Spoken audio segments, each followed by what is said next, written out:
video, I'm going to be showing you about the leak that I have on my Lexus. It's a small leak.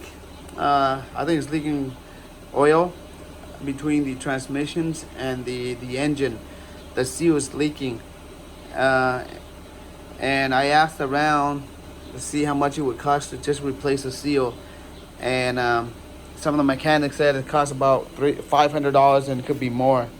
So I just bought this product and I want to test it out. Okay, so I went to O'Reilly and I asked one of the representatives there to see if there's anything that she can recommend. And she recommended me this one right here. It's bars leaks.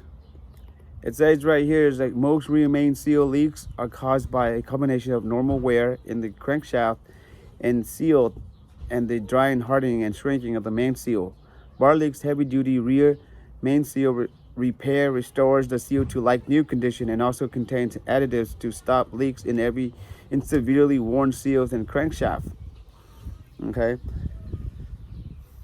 And it's for the instruction it says add entire bottle of the rear main seal repaired to engine crank case, which you add the oil added between oil changes. Do not overfill. Drive at least 100 miles or 2 days of driving. This bottle with treats 4 to 6 quarts of oil, and this one's made in the USA.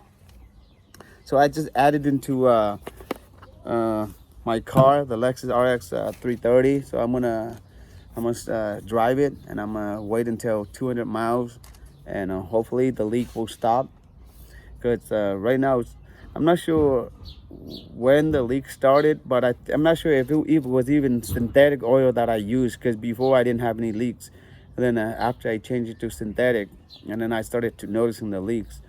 So, but we'll see. I want to update you guys when it hits 200 miles and see if the leaks stop or even decrease. Okay.